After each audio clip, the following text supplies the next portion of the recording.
Semua manusia mempunyai 5 aspek yang harus dibereskan selama menjalani jatah kehidupan di bumi ini. Kelima aspek itu antara lain, yang pertama adalah luka jiwa, baik yang datang dari masa kini, masa kecil, maupun kehidupan masa lalu. Yang kedua adalah watak angkara, seperti bersikap egoistik, kompetitif, dan marah-marah tidak jelas. Ketiga adalah ilusi, yaitu percaya pada konsep-konsep yang tidak realistik atas sebuah kebenaran. Keempat adalah dosa atau jejak karma buruk.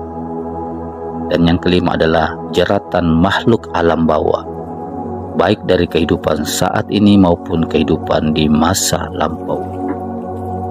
Siapapun Anda, hukum alam atau hukum semesta pastilah mengikat diri Anda. Jika Anda sukses membereskan 5 aspek tersebut, jiwa raga Anda menjadi murni, maka Anda pasti mengalami perubahan nasib. Seiring dengan semakin selarasnya jiwa raga Anda, medan energi juga akan menjadi semakin selaras, sehingga corak kehidupan yang tertarik sebagai nasib Anda juga pastilah berubah.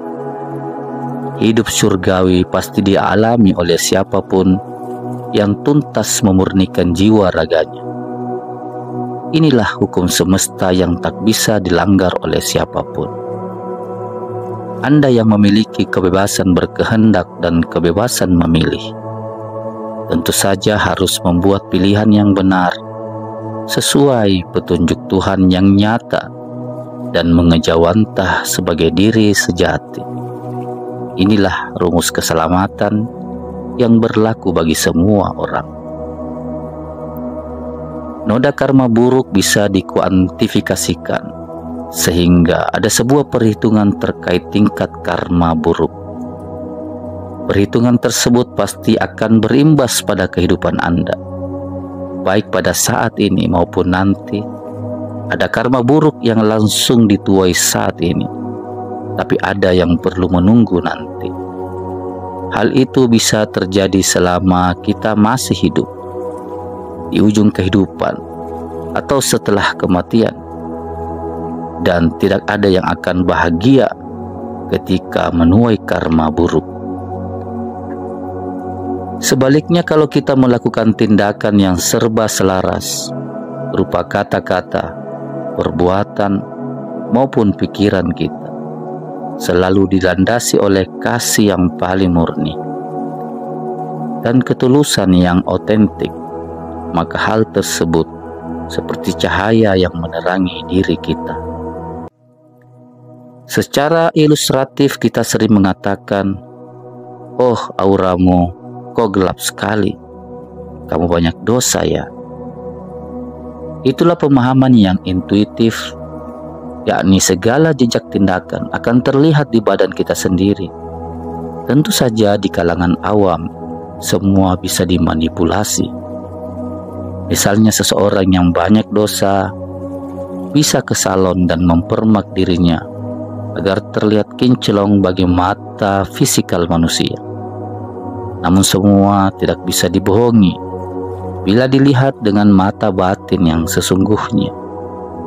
Sebaliknya, seseorang yang betul-betul murni jiwanya dan tindakannya selalu didasari oleh kasih murni, badannya akan betul-betul mengandung cahaya, sehingga secara natural dia akan memancarkan vibrasi yang serba selaras, berkilauan dan kinclong, bukan secara fisikal semata, melainkan betul-betul memancar dari dalam.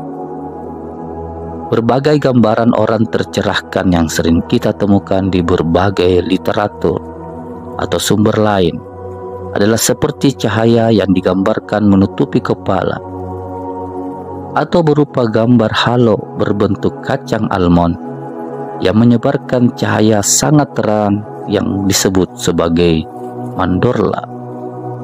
Cahaya terang ini sesungguhnya bagian dari hukum alam yang tidak dapat dimanipulasi oleh siapapun, tidak peduli pada status dan jabatannya.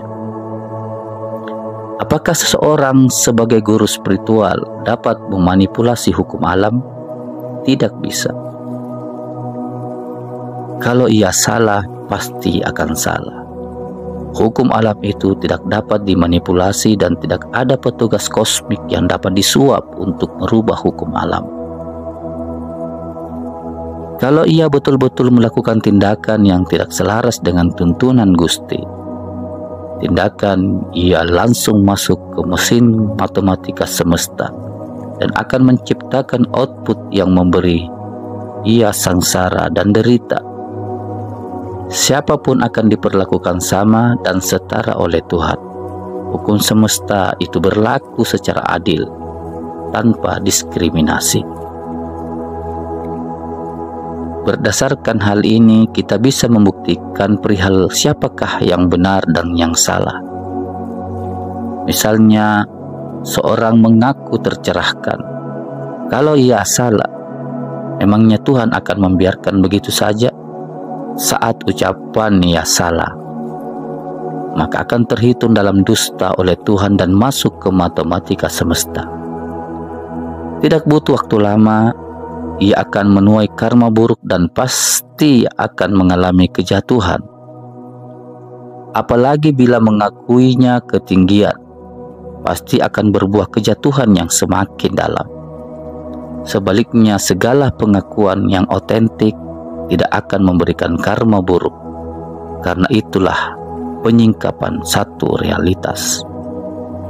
Pada kasus yang sering dianggap sombong sehubungan dengan pernyataan bahwa saya telah tercerahkan, pahami betul hukum semesta yang adil dan sangat presisi. Dosa bukanlah hanya berupa tindakan seperti nyolong atau nodong, namun pikiran buruk sekecil apapun tetap terhitung sebagai dosa. Semakin tinggi kesadaran Anda, maka Anda akan semakin peka. Dahulu ketika saya belum sehening sekarang, beberapa kali saya sempat punya pikiran liar dan lepas dari keheningan. Maka secara otomatis badan saya bereaksi dan langsung mengalami sakit. Ketika level kesadaran saya semakin tinggi, tentu semakin sulit bagi saya untuk berbuat salah, karena reaksi badan semakin peka. Badan saya semakin tidak dapat mentolerir kesalahan sekecil apapun. Namun bila Anda tidak pernah hening, Anda tidak akan pernah sadar sedang berbuat salah. Badan Anda sudah tidak peka dan susah merasa. Bahkan bila kesalahan Anda setinggi gunung pun, badan Anda tetap tidak bereaksi. Atau meski di badan Anda terdapat 100 ekor siluman, Anda tidak bisa merasakan apa-apa. Mengapa hal tersebut terjadi? Pada orang yang tidak hening, sistem sense dalam tubuhnya sudah ditumpulkan. Lebih jauh, dark force yang ada di badan juga mempunyai mekanisme tersendiri agar tidak terdeteksi. Pada umumnya, sistem saraf dari orang yang ditunggangi oleh dark force memang sangat tidak peka. Mereka merasa baik-baik saja, meski jiwanya ada di jurang penderitaan.